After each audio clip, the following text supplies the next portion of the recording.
எனக்கு ஒத்தை சொல் போதும், விடமாட்டேன்.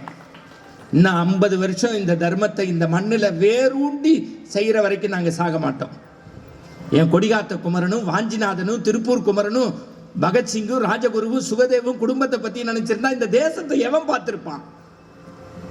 அதனால பரவாயில்ல, நான் செயின் வாங்கிப்பேன், அனுப்புங்க. நெஞ்சு கொதிக்குது. பிள்ளைங்களை ஆரோக்கியமாக வளங்க. பெரிய புராணம் படிக்கிறது இல்லை, திருவெண்காட்டு நங்கையும் சிறு தொண்டரையும் சீராளனையும் படிக்கிறது முக்கியமல்ல, அது மாதிரி பிள்ளைங்களை வளங்க. இப்ப முருகப்பெருமான் சிவபெருமான்கிட்ட பேசிக்கிட்டே இருந்தார்ல, இந்த அப்பா மோசம் பாடினாரு. ஏன்னா இந்த காசியில கங்கையில போய் குளிச்சா பாவம் எல்லாம் போயிடுங்கிறாங்க. காசியில கங்கையில போய் குளிச்சா பாவம் எல்லாம் போயிடுங்கிறாங்க. ஒரு நாளைக்கு 1,00,000 பேர் குளிக்கிறான். எல்லாரும் மேல வந்துட்டா வீடு பேரே கிடைக்காதுப்பா, எவ்வளவு இடமே இல்லையே அப்படின்னு முருகன் கேட்கறதுல ஒரு நியாயம் இருக்கு, தர்மம் இருக்கு. என்னங்கய்யா? சிவபெருமான் பயந்துட்டார். என்னடா இப்படி அறிவோட கேட்கிறானேன்னு. புள்ள அறிவோட கேட்கறத நம்ம பாராட்டணும், அப்பா பதில் சொல்லணும், அதுதானங்கய்யா மரபு. நேரா முருகப்பெருமான் விநாயகனையும் கூப்பிட்டு பார்வதியும் கூப்பிட்டு நேரா கங்கை கரைக்கு வந்துட்டாரு. அப்படி ஓரமா உட்கார்ந்தாரு சிவபெருமான். முருகனை சொன்னாரு, இப்ப வேடிக்கையை பாரு, காலைல மணி 4:45, ஒரு 1000 பேர் குளிப்பான் பாருன்னாரு. அதே மாதிரி வந்தாங்க, ஆம்பளை பொம்பளை எல்லாம் குளிச்சுக்கிட்டே இருந்தாங்க. ஒரு ஆள் நம்ம ஆள் போனான் திருநெல்வேலியிலேருந்து. ஒரு 86 வயசு இருக்கும். முதல்ல வெளியூரில் என்ன பண்ணுவோம்னா, ஓடுற தண்ணியில் காலை விடுவோம், அப்புறம் உடம்ப விடுவோம், சில்லுப்பு ஒத்துக்கிட்டுனா தலையை விடுவோம். அப்படி விட்டா ஆத்தோட ஆறா அப்படி கங்கை இழுத்துருச்சு. அந்த கரையில் இருந்த அம்மா சொன்னிச்சு, 83 வயசு, ஐயோ என் புருஷனை கங்கை தூக்கிட்டா காப்பாத்துங்கன்னுச்சு. 10 பேர் வேட்டியை அவுத்துட்டு அப்படி இறங்க போனான். நிறுத்துங்கன்னு.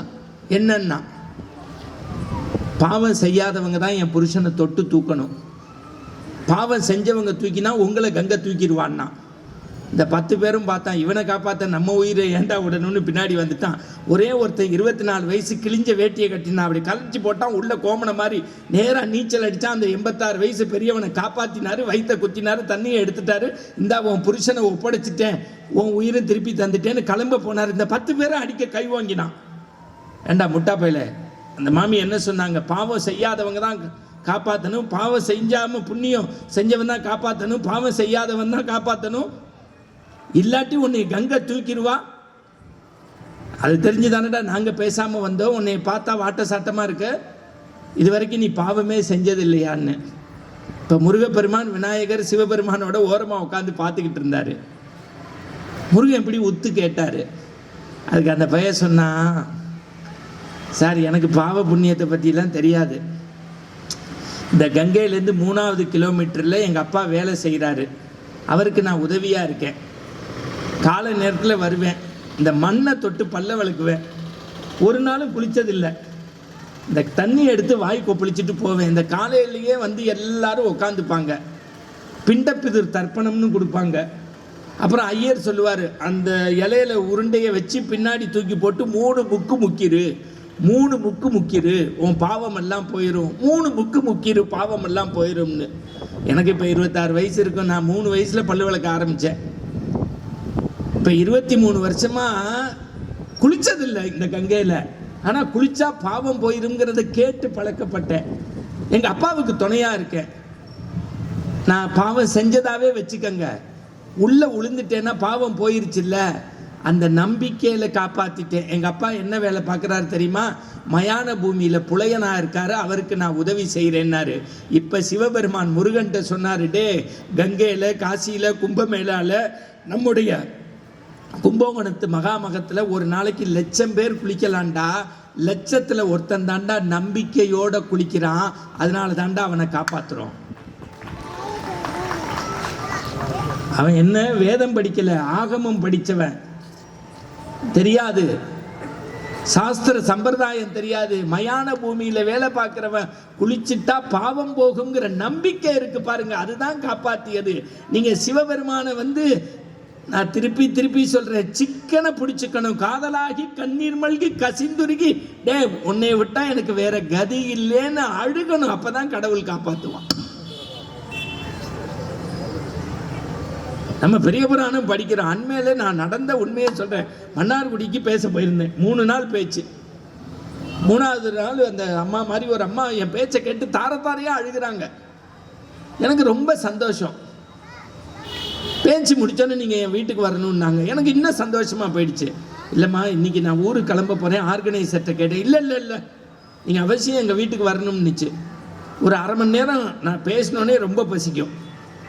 அது 2 மணி நேரம் பேசினா அகோர பசியாக இருக்கும்.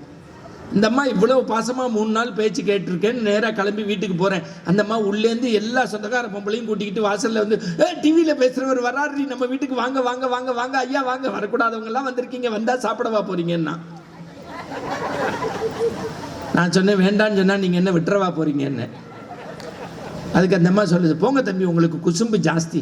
அப்படியே நம்ம வீட்டில் கை நினைச்சாலும் நம்ம பிள்ளைங்க கையில் 5 10 கொடுக்க மாட்டீங்களான்னு கேட்டிருந்தா பரவாயில்ல, 500 1000 கொடுக்க மாட்டீங்களான்னு நிச்சு. எத்தனை புள்ளமான்னு? எனக்கு 2, தங்கச்சிக்கு 2, அண்ணனுக்கு 1, அக்காவுக்கு 3 நிச்சு. அதுக்கு எங்கள் ஊர்லேயே சாப்பிட்டு நான் பார்சல் வாங்கிட்டு வந்திருக்கலாம். மறந்துடாதீங்க, தினசரி ஒரு சிவனடியாருக்கு சோறு போடுறத வாழ்க்கையின் இலக்கா வச்சிருந்தாங்க. வசதி போய் வறுமை வந்துருச்சு, கொட்டுது மழை, அடுத்த வேளை சோத்துக்கு வழி இல்லை.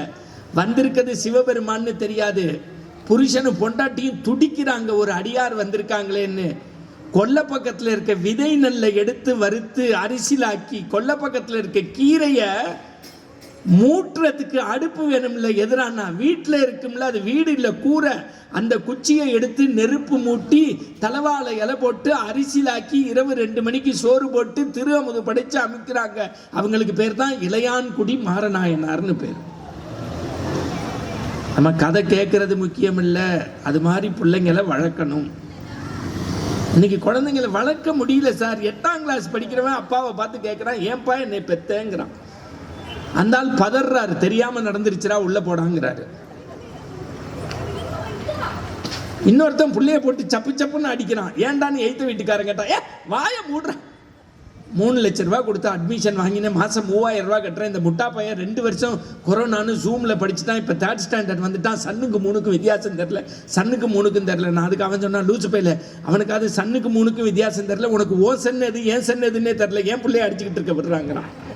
இதெல்லாம் புரிஞ்சாதான் சிரிக்க முடியும். இன்னைக்கு பிள்ளைய டாக்டர் ஆக்கணும், இன்ஜினியர் ஆக்கணும், சாஃப்ட்வேரில் பெரிய ஆள் ஆக்கணும், வக்கீல் ஆக்கணும், வாதியார் ஆக்கணும்னு நினைக்கிறோம். ஆனால் நம்ம முன்னோர்களாம் நம்மளை மனுஷன் ஆக்கணும்னு நினைச்சாங்க.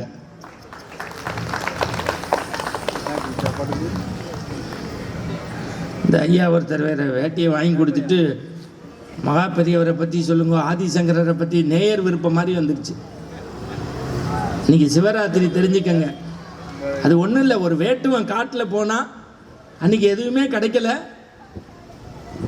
ராத்திரி எல்லாம் வீட்டுக்கு வெறுமனை போகக்கூடாதுன்னு ஒரு பாத்திரத்தில் தண்ணியை பிடிச்சிக்கிட்டு நேராக மரத்தில் போய் உட்காந்தான். அந்த பாத்திரத்தில் ஓட்டை சொட்டு சொட்டா சொட்டிக்கிட்டே இருக்கு. ராத்திரி உட்காந்துருந்த மரத்தில் தூக்கம் வந்துடக்கூடாதுன்னு இலையா பறித்து பறித்து போடுறான். கீழே நம்மால் குடிமி தேவர் இருந்திருக்காரு, தெரியல அவனுக்கு. அவன் போட்ட இலை வெல்வ இலை, ஊற்றின தண்ணி அபிஷேகம். காலையில் எம்பெருமான் கண்ணில் தோன்றி சங்கநிதி பதும நதியை கொடுத்து பெரியாளாக்கி தூக்கிட்டாரு. தெரியாமல் செஞ்சதுக்கே சிவராத்திரிக்கு இவ்வளோன்னா, தெரிஞ்சு வந்திருக்கவங்க 1000 பேருடைய திருவடியும் நான் வணங்குவதற்கு கடமைப்பட்டிருக்கேன். உங்களுக்கு எல்லாருக்குமே மோட்சம்தான், வீட்டில் நல்லது தான் கிடைக்கும். சிவராத்திரின்னா பெரிய பில்டப்லாம் வேண்டாம் சார். மகா பெரியவர் ஒரு அறையில் உட்கார்ந்துருக்கார் சார், முகாம் பக்கத்தில் போய் மேனேஜர் பேச முடியல, பொழுது விடிஞ்சிருச்சு, எதுவுமே சாமி செய்யலை. மணி 8 ஆச்சு, 9 ஆச்சு, 10 ஆச்சு, 11 ஆச்சு, 1 ஆச்சு, 2 ஆச்சு, பேசவே இல்லை. 2 பேரும் போனாங்க, சாமிகிட்ட போய் பேச முடியாது, இப்படி நின்னாங்க. சாமி ஒரே ஒரு வார்த்தை கேட்டார். 1967 நடந்தது. உங்கள் ஊரில் இந்த கூட்டத்தில் அவர் வந்திருக்காரான்னு தெரியல. நாகர்கோவிலில் குமாரசாமின்னு ஒருத்தர் இருக்கார், அவருக்கு ஒரு கைத்தட்டு கொடுங்க, தயவு செய்து கைத்தட்டு கொடுங்க. அவர் வந்தாங்க, என்னைய சொல்லாதீங்க அப்படி இப்படி மாதிரி. இந்த வண்டிமலையோ ஏதோ ஒரு அம்பாள் கோவில் இருக்கு. என்னை கூட ஒரு தடவை அவர் பேசலாம் கூப்பிட்டுருந்தார். மகா பெரியவரை பற்றி இவ்வளோ பெரிய புஸ்தகம் தொகுத்து போட்டிருக்கார் அவர், படிங்க அது. இப்போ நல்லா கேட்டுக்கங்க, மணி 3 ஆச்சு. மகா பெரியவர் எந்த வேலையும் செய்ய போல, பக்கத்தில் மேனேஜர் இருந்தார், எல்லாரும் இருந்தாங்க. இப்ப கேட்டாங்க அவங்கள்ட்ட என்ன பண்றதுன்னு போய் தெரியல. ஏன்னா ஐம்பொறிகளையும் அடக்கி ஆண்டவர் வெறும் அரிசி பொரியை சாப்பிட்டுட்டு, வெறும் அரிசி பொரியை சாப்பிட்டு ஐம்பொறியும் அடக்கி ஆண்டவர். வலம்புரி ஜான் எழுதுவாரு, மறந்துடாதீங்க. இந்த பக்கத்து மண்ணுக்கு சொந்தக்காரர் தான் வார்த்தை சித்தர் வலம்புரி ஜான். அனைத்தையும் சாறு பிடிந்த பிறகும் சத்தோடு இருக்கக்கூடிய ஞானப்பழம் காஞ்சி பெரியவர்னு எழுதுவார். அவர் கண்களில் காமாட்சி ரூபம் தெரிகிறதுன்னு எழுதுவார். 3 மணிக்கு மேனேஜரும் பக்கத்தில் ஒருத்தரும் போய் நிற்கிறாங்க. பெரியவர் கேட்குறாரு, 1967